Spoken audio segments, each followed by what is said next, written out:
dumela bakulu dinyame Tijan is here. I'm back kunge msana. Right, nyaenda na nasipana pa yakamera yakareso.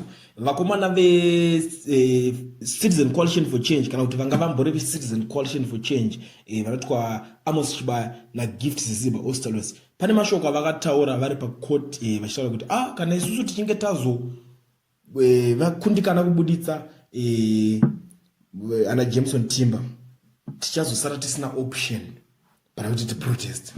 Nyanda anaenda kubatira nhasi muri Zimbabwe yakamira kadaiso. Opposition party deputy spokesperson Gift Ostalos Siziba addressed the crowd after the bail hearing and said the continued detention of the activists would leave them with no choice but to take to the streets in protest.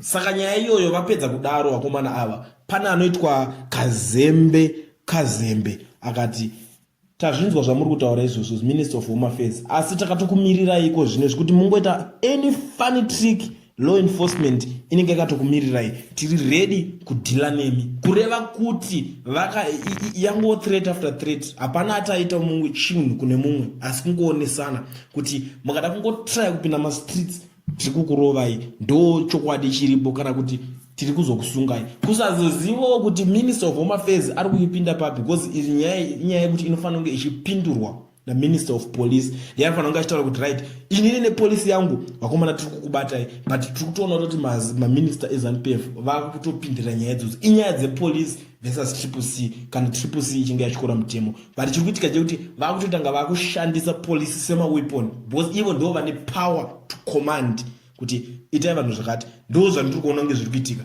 amene muri Zimbabwe ndo nyaya yacho imwe yendayo nayo nhasi ndakakubatira kusaziva kuti imimi muri kuiona sei.